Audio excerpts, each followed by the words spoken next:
After an embarrassing 1-3 start to the season, the Phoenix Suns were looking like every bit the frauds that people said they were after losing in the finals last year, which they quote unquote only made it to because everyone else in the West was injured. However, since that atrocious start, the Phoenix Suns have gone 10 straight games without a loss. They're looking like arguably the best team in the league, and literally nobody is talking about it. Like, I swear, prior to tonight when I'm recording this, because Chris Paul just tied another NBA record for, assists without a turnover, something he tied with Muggsy Bogues. Before tonight, I have seen literally nothing about the Suns since their game number 4 where they lost to the Kings, and people started calling them a joke. Nobody is talking about this team, so I'm just here to explain why the Phoenix Suns are playing so well all of a sudden, and just how good is this team? Looking at the Phoenix Suns' overall stats, first of all, they are 5th in the league in net rating with the 4th best defense and 12th best offense. They are currently 11-3, 2nd in the Western Conference, and this is all made more impressive by the fact that DeAndre Ayton, aka their 3rd best player, has only played 8 of the 14 games.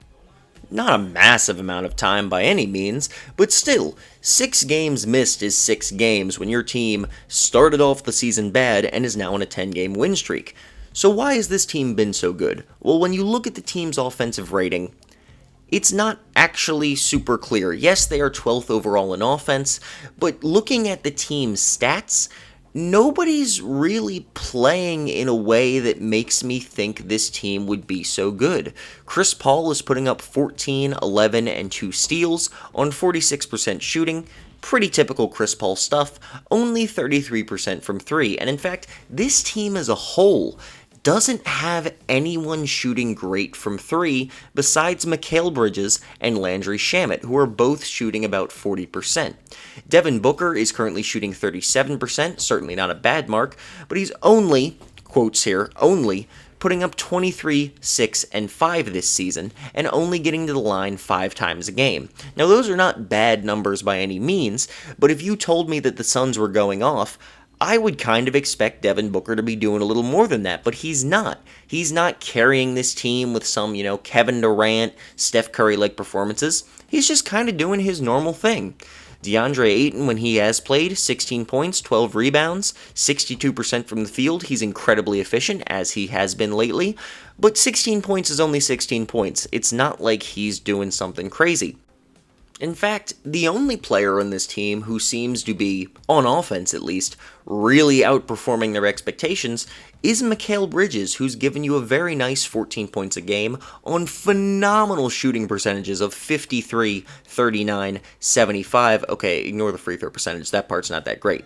But he's been great on both ends of the floor, and when we look at the defense, that is where this team really shines. Chris Paul is leading the league in steals, I believe. Devin Booker has looked good. DeAndre Ayton, when he has played, has been phenomenal around the rim. Jay Crowder can play the small ball 5 when he needs to. Mikal Bridges is a switchable defensive nightmare for a lot of other teams.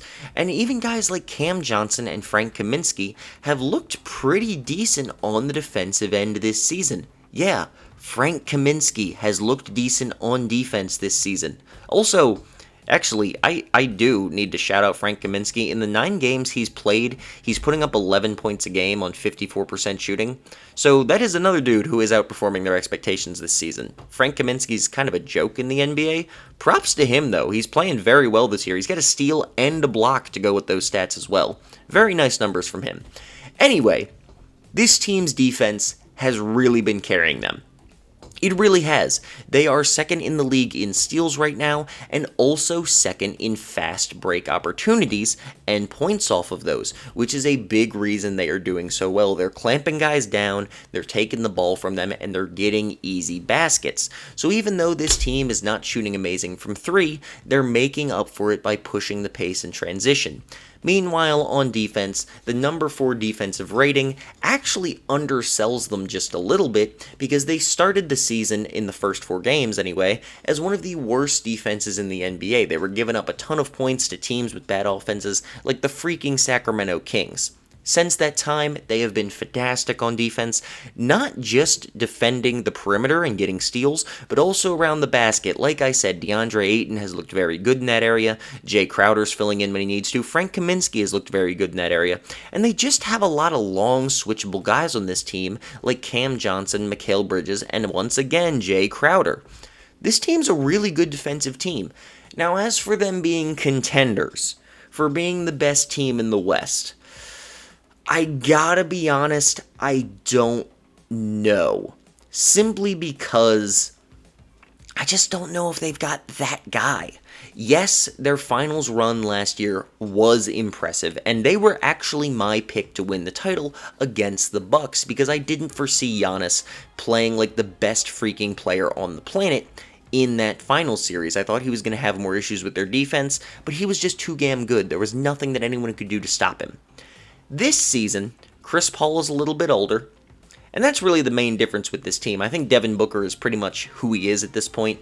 Mikal Bridges has improved a little bit. DeAndre Ayton has some more room to grow, but he's kind of doing his thing. There's not any big changes this season with the Phoenix Suns, except that Chris Paul is a little bit older. And in the Western Conference, I just don't know if that's enough. The Warriors are going to be legitimate contenders. They might be already even without Klay Thompson, and when he gets back, they're going to be incredible. The Lakers are always a threat, even though I do think they're a first-round exit this season. I don't believe in that team. I don't believe in their fit, etc. The Utah Jazz might be a better team than the Phoenix Suns this year. They always have playoff questions. They need their coach to not be a complete idiot in the playoffs next year, like they were last season when he wouldn't let Rudy Gobert leave the paint against the Clippers. But overall, I don't know. I really don't know. The West is pretty open, but I would say the Warriors are the clear favorite at the moment. With how the Suns have been playing, though, if they can just get their three-pointers falling a little bit more, if Jay Crowder and Cam Johnson can be average three-point shooters, if Devin Booker's been fine, if Chris Paul can be an above-average three-point shooter, and can stay healthy, of course, yeah, this team might make the finals once again. I would say they're probably the second-best team in the West right now, and, I mean, literally they are, due to their record, but overall, I would say they would be my second pick to make it out of the West after the Warriors. They're pretty much neck and neck with the Utah Jazz, though. We gotta wait and see. That's really how it is. It's still a little too early in the season for me to say that they're legitimate contenders. But right now, man, 10-game win streak, first time for the Suns since 2010. That's pretty freaking incredible, and they're a fun team to watch. I really wish they got talked about more because I would have made an effort to catch some more of their games. They're a fun team to watch. They're pushing the pace. They're playing good defense. They just play good basketball, as pretty much any team with Chris Paul does. The Phoenix Suns are good. That's, I've been rambling for the last few minutes. That's the summary of this video. I'm going to end it on that. The Phoenix Suns are real good, and they might be contenders again this year.